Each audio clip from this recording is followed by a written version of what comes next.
हरे कृष्णा, राधे राधे। कैसे हो? आशा करती हूँ आप सभी स्वस्थ होंगे प्यारे भक्तों। ठाकुर जी से जुड़े होंगे, ठाकुर जी की अनन्य कृपा प्राप्त कर रहे होंगे। हमारे ठाकुर जी बड़े ही दयालु, बड़े ही कृपालु हैं। जब दया करने पर आते हैं तो कभी ये नहीं देखते कि भक्त का चरित्र कैसा है। भक्त का हृदय प्योर, शुद्ध होना चाहिए। बस यही भावना ठाकुर जी को भा जाती है और इसी भावना से ठाकुर जी प्रसन्न हो जाते हैं। ऐसी ही एक अद्भुत कथा के साथ, ऐसी ही एक अद्भुत चरित्र के साथ आज फिर से लेकर आई हूँ एक नई वीडियो आप सभी के सामने।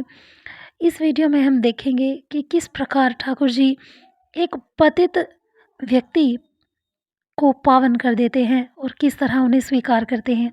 आइए वीडियो शुरू करते हैं। बस वीडियो आगे चलने से पहले वीडियो में छोटी सी रिक्वेस्ट है कि अगर अभी तक आपने चैनल को सब्सक्राइब नहीं करा है तो बेल आइकन और सब्सक्राइब के बटन दोनों को प्रेस कर दीजिएगा। वीडियो अच्छी लगे तो वीडियो को लाइक भी कर दीजिएगा। साथ ही कमेंट सेक्शन में राधे राधे, जय श्री कृष्णा ज़रूर लिखिएगा। आइए वीडियो शुरू करते हैं।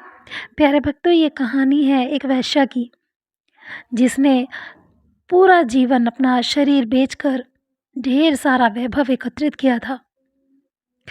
उसका गांव के बाहर एक महल था जिसमें बहुत सुंदर पुष्पों की एक वाटिका थी।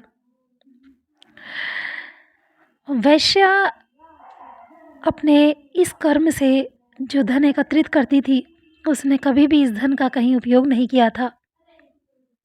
लेकिन इस बार ठाकुर जी की कृपा उस पर होने वाली थी और ठाकुर जी की कृपा से एक बार कुछ संत अपनी मंडली के साथ उसके गांव में पहुँचे।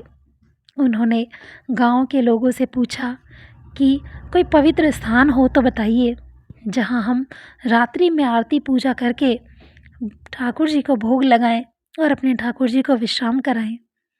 कुछ उद्दंड लोगों ने कहा कि वो जो बगीचा आप देख रहे हो वो परम पवित्र है। वैश्या अपने मित्रों के साथ उस बगीचे में हास विलास करती थी। संतों का चित्त सरल और संशय रहित होता है। उन्होंने विश्वास कर लिया और वहां चले गए।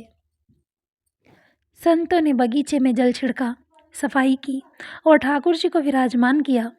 भोग लगने के थोड़ी देर बाद जब संध्या आरती हुई तो शंख घंटे बजाए गए। वैश्या ने शंख घंटे की आवाज़ सुनकर दृष्टि डाली तो देखा कि एक से एक परमहंस महात्मा बगीचे में पधारे हुए थे। उसने सोचा, मुझ भागिनी के तो भाग्य खुल गए। ये भगवत प्रेमी महात्मा कहाँ से आ गए? अभी तक तो मैं कौवे जैसे लोगों का संग कर रही थी, मेरे बगीचे में ये हंस कैसे आ गए? भगवान के प्रसन्न हुए बिना तो ऐसे महापुरुषों का दर्शन नहीं हो सकता। आज तो मेरे ऊपर भगवान की कृपा हुई है। वैश्य ने स्वर्ण चांदी की कुछ मुद्राएं, फल मेवा आदि एक थाली में सजाए और संतों के पास जाकर कहा, महाराज स्वीकार कीजिए। संतों ने पूछा, तुम कौन हो? वैश्य ने कहा, यह इस दासी का ही बगीचा है। संतों ने उससे पूछा, तुम क्या करती हो? तो उसने बताया कि मैं वैश्यावृत्ति से जीवन निर्वाह करती हूँ। ये सुनकर संत हक्के बक्के रह गए और अपने इस परिचय को देकर वो वैश्या भी बहुत ही क्षुब्ध हुई और उसे आत्मग्लानि होने लगी। किंतु संत बड़े दयालु होते हैं। संतों ने कहा, कोई बात नहीं, सब भगवान की ही संतान है, पर शास्त्र मर्यादा के अनुसार हम लोग तुम्हारी यह भोग सामग्री स्वीकार नहीं कर सकते। इस पर जो वैश्या थी वो बड़ी ही भाव विभोर हो गई और आत्मग्लानि से भर उठी और नेत्रों से अश्रु प्रवाह होने लगा। वैश्या का हृदय टूट गया। उसके हृदय में एक आत्मग्लानि की वो जो ज्योत जली, उससे उसका हृदय पवित्र हो गया। वैश्या ने पूछा कि हे महाराज, क्या मेरे उद्धार के लिए कोई रास्ता नहीं है? इस पर संतों ने कहा कि हाँ, रास्ता ज़रूर है। तुम अपनी सारी संपत्ति, आभूषण आदि बेचकर रत्नों का एक मुकुट बनाओ और उसे रंगनाथ जी के माथे पर धारण करवाओ।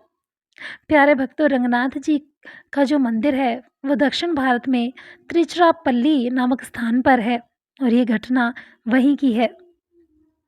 तो संत महात्माओं ने रंगनाथ जी के लिए उसे मुकुट बनवाने की अ, एक सलाह दी, या ये कह लीजिए उसको ठाकुर जी ने एक अपनी तरफ से एक इशारा भेजा। तो संतों ने कहा कि ठाकुर जी को मुकुट धारण करवाने के बाद तुम्हारे सारे पाप नष्ट हो जाएंगे और तुम्हें भगवत प्राप्ति हो जाएगी, और आज से, अभी से वैश्यव्रती कभी मत करना। वैश्या ने कहा, मैं वचन देती हूँ, अब कभी शरीर को अपवित्र नहीं करूँगी। लेकिन प्रभु, मैं एक प्रसिद्ध वैश्या हूँ, क्या मुझे मंदिर में जाने दिया जाएगा? तो उन्होंने कहा, जब हम आदेश करेंगे तो तुम्हें मंदिर में जाने दिया जाएगा। तुम मुकुट अपने हाथ से समर्पित करना और प्रभु स्वीकार करेंगे। अब संत महात्माओं ने उसके बगीचे से जाना कैंसिल किया, रद्द किया, और जब तक वो मुकुट वहाँ नहीं बना तब तक संत महात्मा उस बगीचे में ही ठहरे रहे। मुकुट बनने में लगभग 50 दिन लगे और इन 50 दिनों में संत महात्माओं का वहाँ पर रहना, उनका भजन कीर्तन सत्संग होना, ये एक अद्भुत अद्भुत ही बात थी। इससे वो वैश्या परम पवित्र हृदय वाली हो गई थी और ठाकुर जी में उसका हृदय इस प्रकार विलीन हो गया था मानो जन्मों से प्रभु की भक्ति कर रही हो। आखिर वो समय आया जब वो मुकुट बनकर तैयार हुआ। मुकुट में अमूल्य हीरे मोती मणियाँ लगी हुई थी। एक ऐसा मुकुट तैयार किया गया जिस मुकुट की शोभा देखते ही बनती थी। अब समय था ठाकुर जी को उस मुकुट को धारण करवाने का। जब संतों ने ये बात मंदिर के पंडितों पुजारियों से कहा कि वैश्या खुद ठाकुर जी को वो मुकुट समर्पित करेगी, तो इस पर सभी ने विरोध किया इस बात का। सभी ने इस बात के लिए चर्चाएं शुरू करी कि एक वैश्या ठाकुर जी को मुकुट कैसे धारण करवा सकती है, ये तो अधर्म हो जाएगा, ठाकुर जी की जो का जो विग्रह है वो अपवित्र हो जाएगा, मंदिर अपवित्र हो जाएगा। तो हर कोई आश्चर्यचकित था और समझ ही नहीं पा रहा था कि गलत आचरण करने वाली अपने हाथों से कैसे भगवान के मस्तक पर मुकुट धारण करवाएगी। वैश्या ने अपना सब सब कुछ, अपना सारे आभूषण और वैभव बेचकर मुकुट तैयार किया। अब वैश्या नगर में संतों के साथ उस मुकुट को लेकर ठाकुर जी के मंदिर तक जाती है। थाल में मुकुट सजाए हुए वैश्या संतों की टोली के बीचों बीच चल रही है और संत भजन कीर्तन करते हुए मंदिर की ओर बढ़ रहे हैं। अब मंदिर में प्रवेश की बारी आती है और ज्यों ही वो वैश्या मंदिर में प्रवेश करने लगती है, त्यों ही ठाकुर जी एक परीक्षा लेते हैं। और परीक्षा में होता ये है कि जैसे ही वैश्या मंदिर के प्रवेश द्वार को पार करने लगती है, अचानक से उसे मासिक धर्म आ जाता है। वो वैश्या रजस्वला हो जाती है और इतना होते ही उस वैश्या का शरीर थर थर काँपने लगता है। उसके नेत्रों से आंसू अश्रुओं की झड़ी लग जाती है और वैश्या वहीं स्तब्ध खड़ी हो जाती है। इस पर संत मंडली कहती है कि बेटी आगे बढ़ो, तुम क्यों रुक गई? वैश्या कहती है कि नहीं, अब मैं मंदिर में प्रवेश नहीं कर सकती। शायद मुझे भागिनी से ठाकुर जी इतने क्रोधित हैं, इतने कुपित हैं कि मुझे अपने मंदिर में प्रवेश करने की अनुमति ही नहीं दे रहे हैं। मुझे भागिनी का उद्धार कैसे होगा? संतों ने कहा कि क्या बात हो गई? तब वैश्या ने अपने रजस्वाला होने की बात संतों से कही। इस पर संत मंडली भी बड़ी दुखित हुई। उन्होंने प्रभु से प्रार्थना की कि हे प्रभु, इस वैश्या का उद्धार कीजिए। आजीवन इस वैश्या ने अधर्म किया है, किंतु अभी आपकी शरण में है। लेकिन नियम के अनुसार अब उस मुकुट को लेकर वो वैश्या मंदिर के अंदर नहीं प्रवेश कर सकती थी। तो संत मंडली ने वैश्या को मंदिर के बाहर रुकने का आदेश दिया और उस मुकुट को लेकर स्वयं अंदर जाने लगे। अब भीतर गर्भगृह में पहुंचकर ठाकुर जी के उस मुकुट की पूजा अर्चना की जाती है और पूजा अर्चना करने के बाद जैसे ही संत मंडली में से जो सबसे बड़े संत थे वो उस मुकुट को उठाते हैं और उस मुकुट के उठाने के लिए जैसे ही हाथ आगे बढ़ाते हैं तो मुकुट में इतना वजन हो जाता है कि मुकुट का भार वो संत उठा ही नहीं पाते।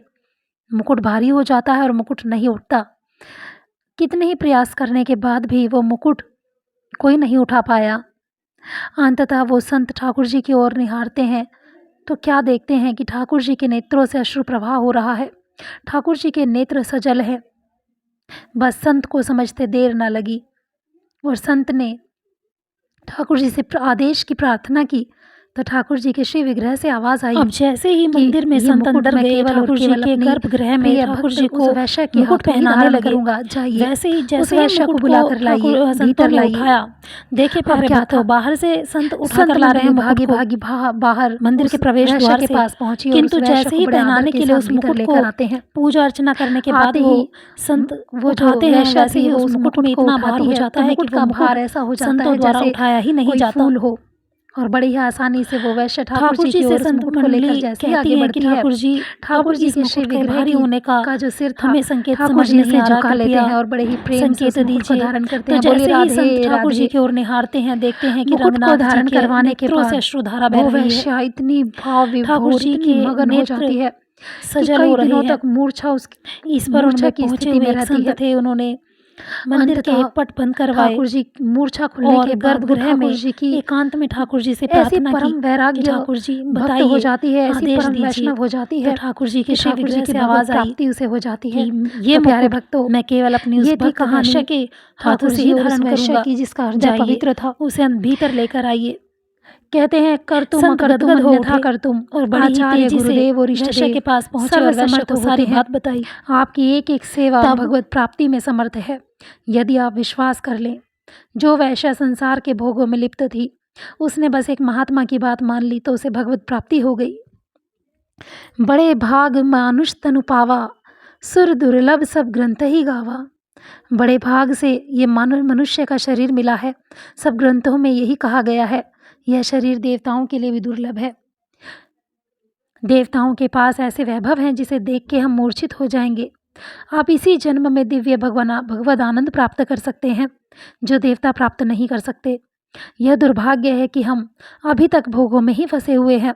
इनसे हम आज तक तृप्त नहीं हुए। हमें आज तक भोगों से घृणा नहीं हुई।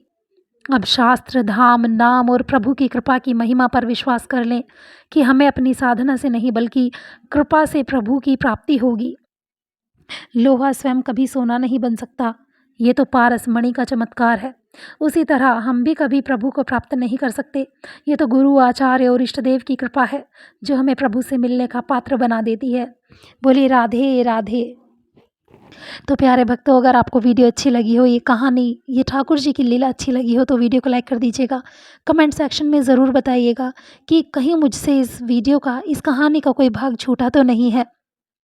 मिलते हैं एक नई वीडियो में एक नए प्रसंग के साथ, एक भाव विभोर कर देने वाले एक अनन्य कथा के साथ। तब तक के लिए हरे कृष्णा, राधे राधे।